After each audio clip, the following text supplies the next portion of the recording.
Hi friends, இன்றைக்கி இளநீ பாயாசம் எப்படி செய்கிறதுன்னு பார்க்க போகிறோம்.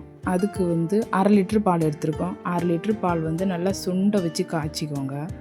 காய்ச்சின பிறகு அதில் ஒரு 3 ஸ்பூனு சர்க்கரை போட்டு நல்லா கலக்கிடுங்க. அந்த சர்க்கரை பாலில் நல்லா கலங்கிட்ட பிறகு இது காய்ச்சி தனியாக எடுத்து வச்சுருங்க.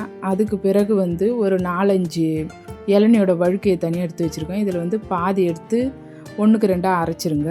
மீதியை தனித்தனியாக கட் பண்ணி வச்சுருங்க. அப்போ தான் பாயாசத்தில் நம்ம சாப்பிடும்போது நல்லாயிருக்கும். இதில் 1 டம்ளர் அளவுக்கு இளநீ தனியாக எடுத்து வச்சுருங்க. இப்போ வழுக்கையை தனியாக அரிஞ்சு வச்சுருங்க. இப்போ 1/2 முடி தேங்காய், அதில் 4 ஏலக்காய் போட்டு நல்லா மையாக அரைச்சிருங்க. இந்த பாலை வடிகட்டி எடுத்துக்கோங்க. இது முதல் பால், 2ஆம் பால் 2 பாலும் வடிகட்டி எடுத்துட்டோம். அந்த தேங்காய் பாலில் நம்ம அரைச்ச தேங்காய் வழுக்கையை போட்டுக்கோங்க. அதுக்கப்புறம் காய்ச்சி வச்ச பாலையும் ஊற்றிக்கோங்க. அதன் பிறகு நம்ம கட் பண்ணி வச்ச வழுக்கையும் போட்டுருங்க. அவ்வளோதான், பாயாசம் ரெடி ஆயிடுச்சு. நம்ம ஒரு வானலில் 2 ஸ்பூன் நெய் ஊற்றி முந்திரி பாதாம் வறுத்து அதையும் ஊற்றிக்கோங்க. அவ்வளோதான், இளநீ பாயாசம் ரெடி ஆயிடுச்சு. இப்போ நம்ம சர்வ் பண்ண வேண்டியது தான். இந்த இளநீ பாயாசம் எப்படி இருக்குன்னு நீங்களும் செஞ்சு பார்த்துட்டு சொல்லுங்கள். சேனலை லைக் பண்ணுங்கள், ஷேர் பண்ணுங்கள், சப்ஸ்கிரைப் பண்ணுங்கள். தேங்க்ஸ் ஃபார் வாட்சிங் guys.